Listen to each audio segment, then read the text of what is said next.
Welcome to the deep dive.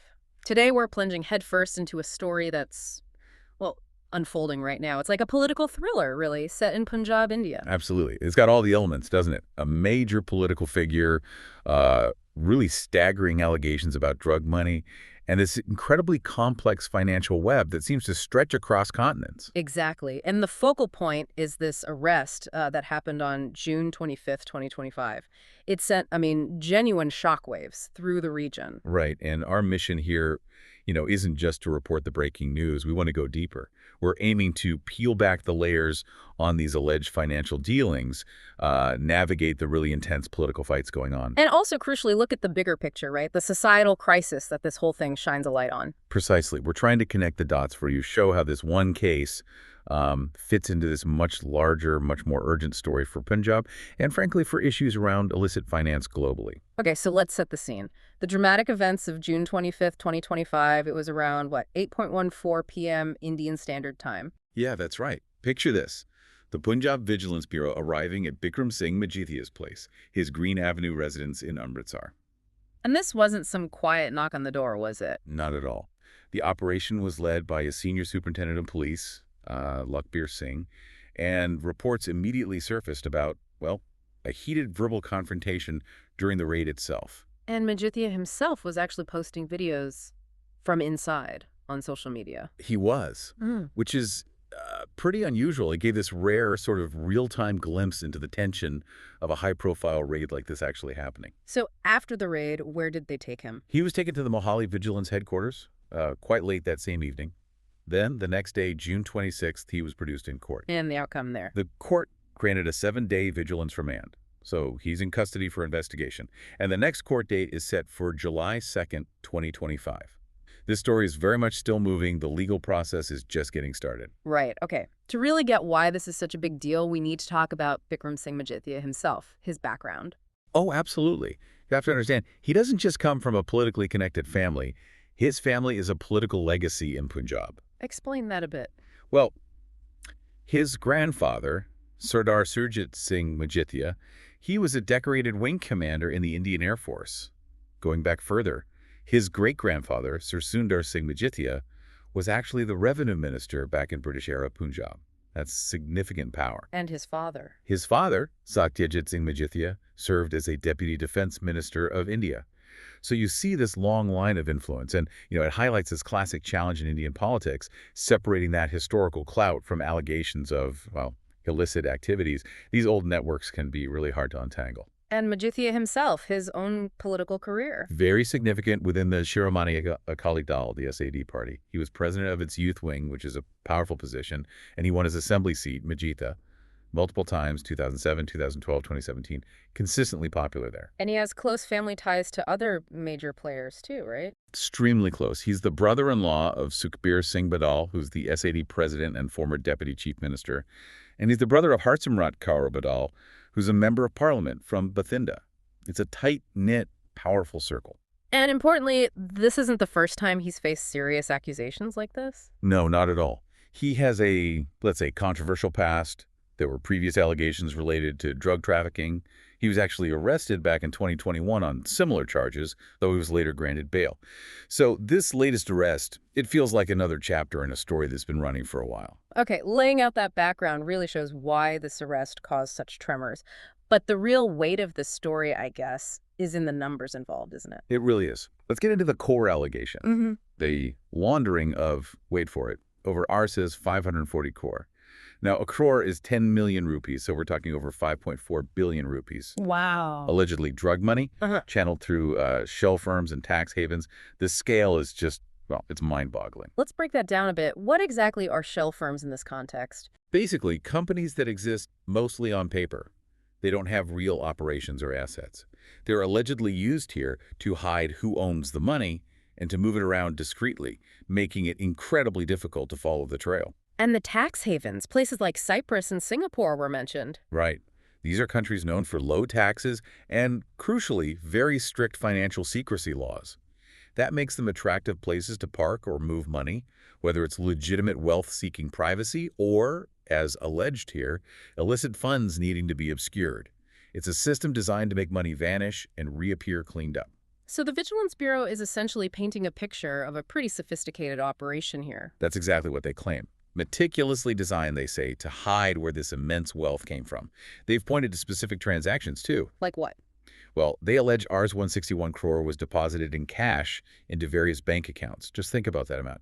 In cash. That's astronomical. Then another Rs 141 crore allegedly moved through foreign entities, specifically in those tax havens we mentioned, Cyprus and Singapore.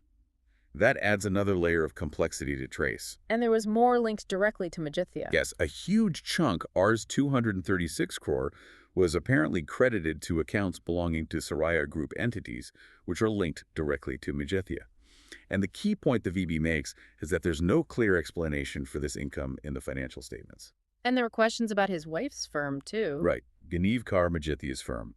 It reportedly started with just Rs 1 crore in seed capital, but then it supposedly made a profit of Rs 56 lakh in just 1 year, which is, a pretty remarkable return. But the records are incomplete.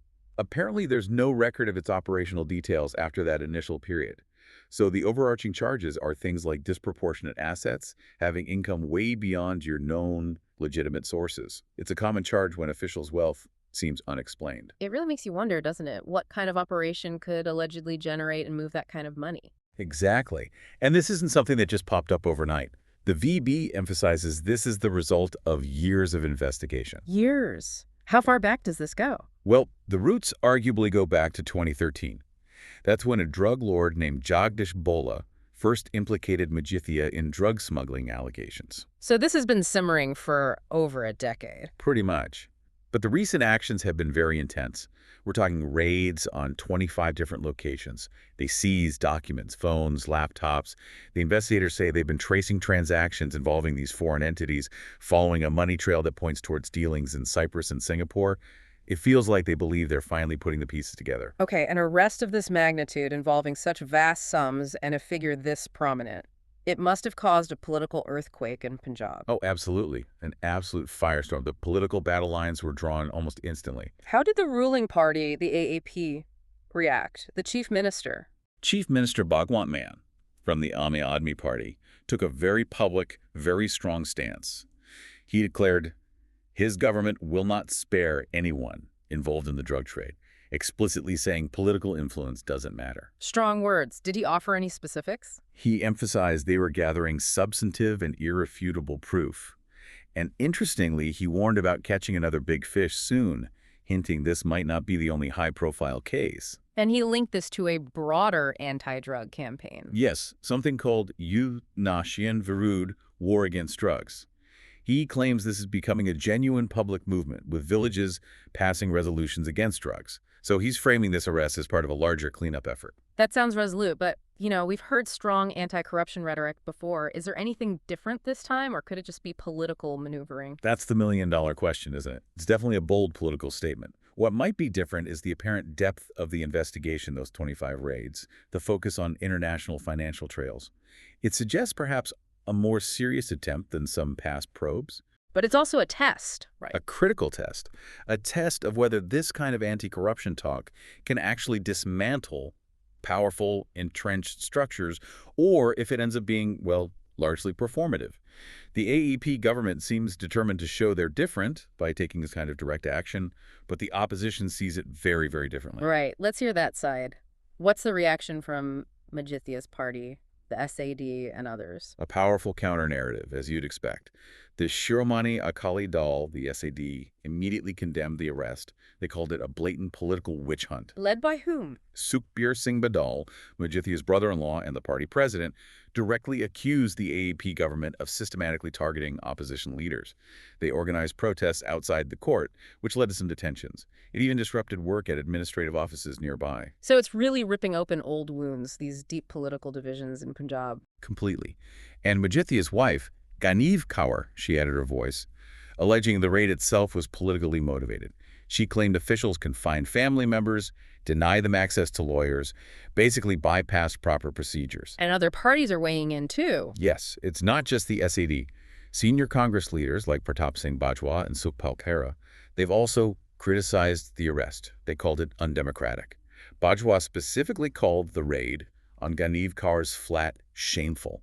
a violation of due process. Even the BJP. The BJP also raised objections, framing it as vendetta politics by the AAP government. So you see, the political landscape isn't just divided, it's completely fractured over this. There's very little middle ground. And how is this playing out among the general public? What's the mood on the street? Well, as you might guess, opinions are sharply divided there too. You've got people who see this as long overdue justice, a necessary step finally to tackle the drug problem head on.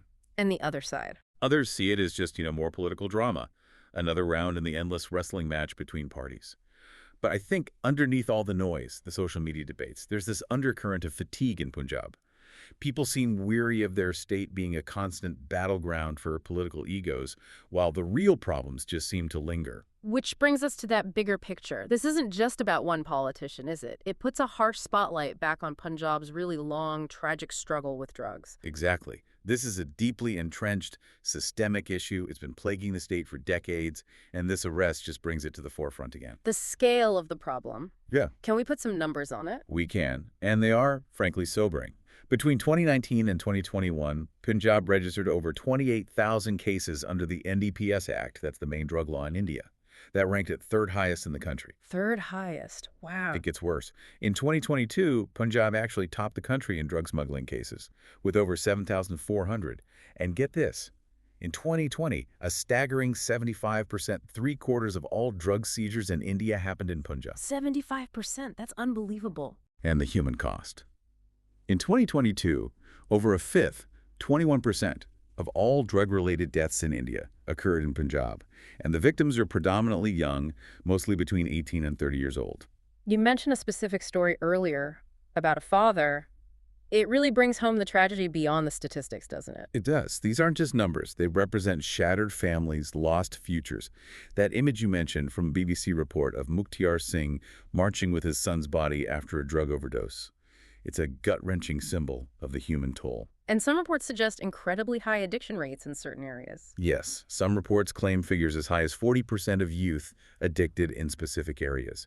Think about the impact that has on productivity, on crime rates, just the general despair it creates. And there's always this lingering political angle, isn't there? The perception that powerful people might be involved, or at least looking the other way. That perception is definitely widespread.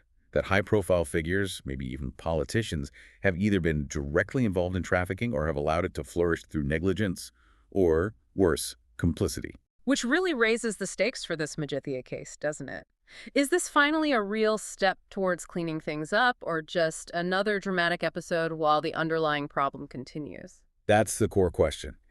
And efforts to fight this are incredibly complex. You have factors like alleged links to Pakistan's ISI, complex smuggling routes across the border.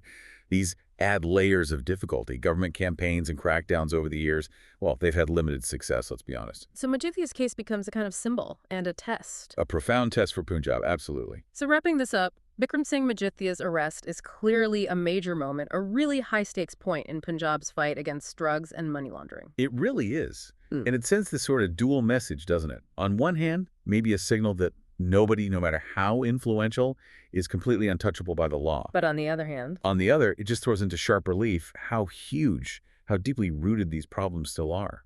The systemic challenges facing the state in tackling the drug crisis, a crisis that's affected generations now. and we'll be watching the legal side closely. The next court date is July 2nd, 2025. The big question now is whether the evidence holds up in court. Exactly. And beyond that, does this case actually trigger broader investigations? Could it lead to something that makes a real, lasting, systemic difference? That's what everyone's wondering. So the final thought for you, listening, is this the turning point? The moment Punjab desperately needs to finally break free from this grip of drug money and the political games surrounding it? Or is it perhaps just another dramatic scene in a very long, very complex and ongoing story? The stakes, really, for the people of Punjab, for its future, they just couldn't be any higher.